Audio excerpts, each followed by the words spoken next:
Ngapa kalian? Saya menantang kalian, Balawi anjing terhina. Setan lebih mulia daripada Balawi. Assalamualaikum warahmatullahi wabarakatuh. Menjawab pertanyaan saudara kita ini dengan piti, katanya ngomongannya direm sedikit pak, nggak semua ulama NU rakus. Kata siapa pak? Namanya organisasi itu untuk mencari duit karena ada anggaran rumah tangga untuk membayar pajak anggota. Kalau ada ulama mengatakan sepeser pun saya tidak mendapatkan uang dari organisasi, itu orang munafik. Saya katakan orang munafik karena setiap ingin mencari duit itu pasti duduk bareng, tidak mungkin kita sembunyi. Pasti kita duduk bareng mencarikan solusi. Terus kita jalan dapat hasil, maka kita akan bagi-bagi sedikit demi sedikit, banyak dibagi banyak, atau lihat porsinya, kedudukannya masing-masing di organisasi atau kontribusinya untuk organisasi. Begitu Pak. Jadi kenapa ulama terpecah-pecah, ada MUI, ada Muhammadiyah, ada NU? Karena tidak mungkin ada cekcok. Tidak mungkin ada cekcok. Kalau istilahnya itu masalah internal tidak mungkin. Pasti cekcok gara-gara uang. Pembagian. Ada yang banyak, ada yang sedikit. Maka yang sedikit itulah merasa sakit hati, mendirikanlah ulama. Panggil ulama-ulama yang lain. Mendirikan lagi organisasi. Ya terbentuk lagi lah. Kayak Muhammadiyah. Terus MUI. Begitu.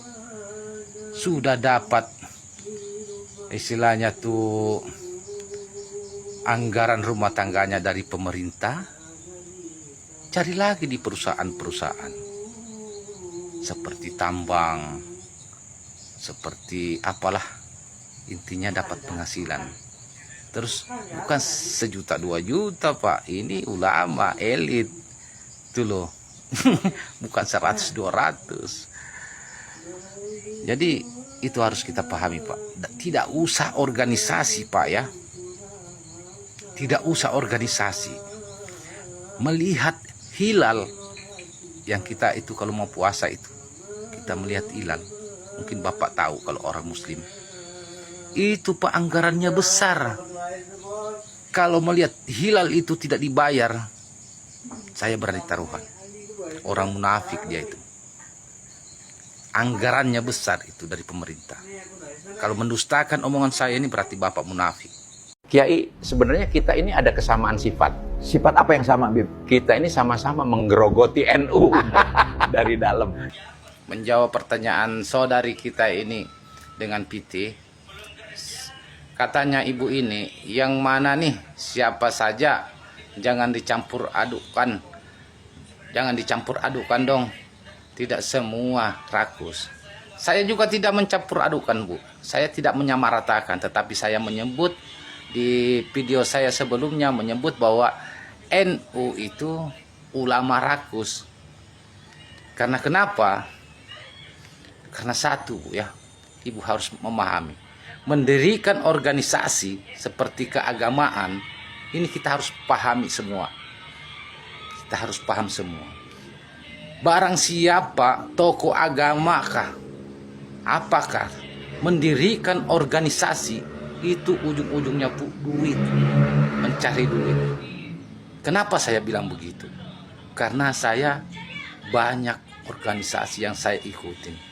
Sekarang sudah stop, sudah fokus dengan agama aja sudah, dengan Tuhan, beribadah. Karena kenapa? Saya katakan di sini, siapapun, apapun nama kelompoknya, organisasinya, ujung-ujungnya duit. Mendirikan organisasi itu Bu, ialah mencari duit. Itu intinya Bu. Karena mendirikan organisasi itu ada namanya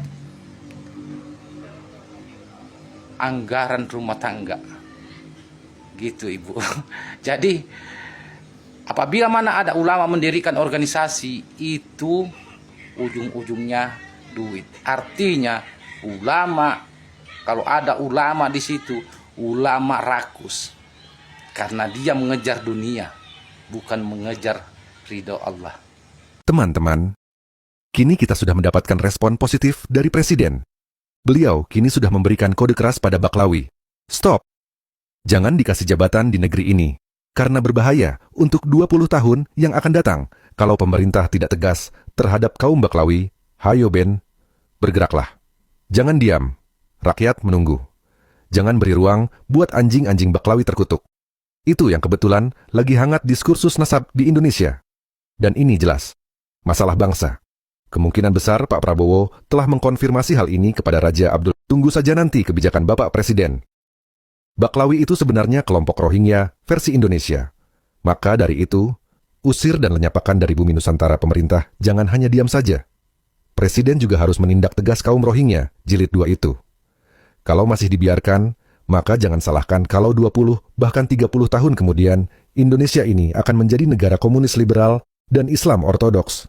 Dan jadi Islam ajaran sesat, dan akan merusak semua budaya, tradisi, ajaran, persatuan dan kesatuan rakyat Indonesia. Ayo usir sekarang juga para Baklawi kaum Rohingya jilid 2. Kalian mungkin ada yang tidak tahu, bahwa Baklawi itu sudah banyak merusak nama, baik kiai dan ulama pribumi. Mereka itu datang ke Nusantara hanya ingin mencari keuntungan saja dengan menjual nasab palsunya, agar diakui dan dihormati. Sehingga mereka dengan leluasa menjarah milik pribumi, termasuk aset dan harga diri, serta moral dan keyakinannya. Ingatlah, dengan ocehan mereka, kalau Nusantara ini adalah pintunya Tarim, pahlawannya semua dari klan Baklawi, bendera dan Pancasila juga dari Baklawi. Solawatnya juga memuja Fakih Mukaddam, hadisnya juga banyak dipalsukan.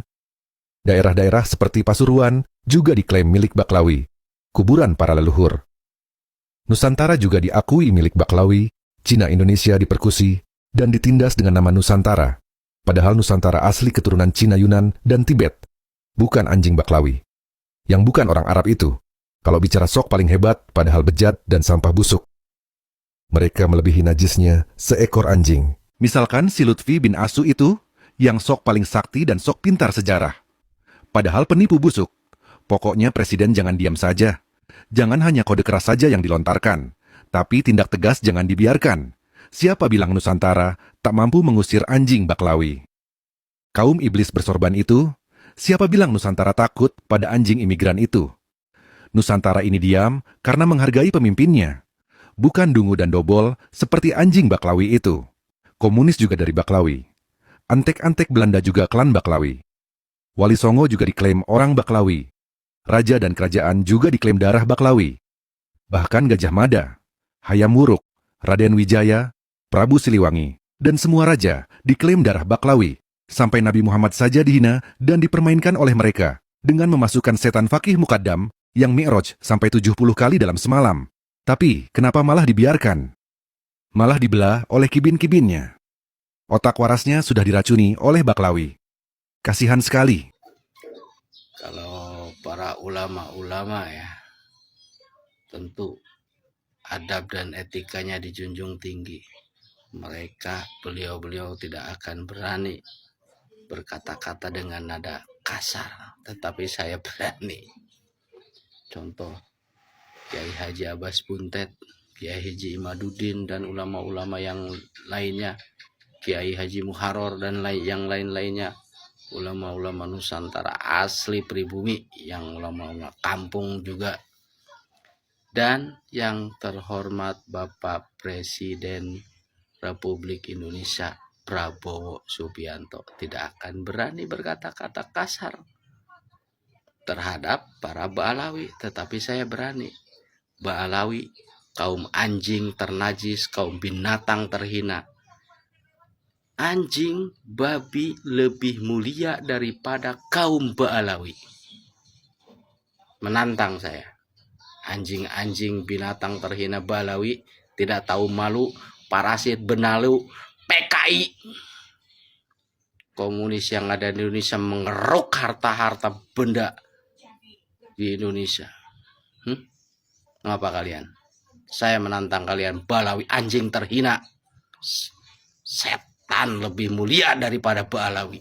Assalamualaikum warahmatullahi wabarakatuh.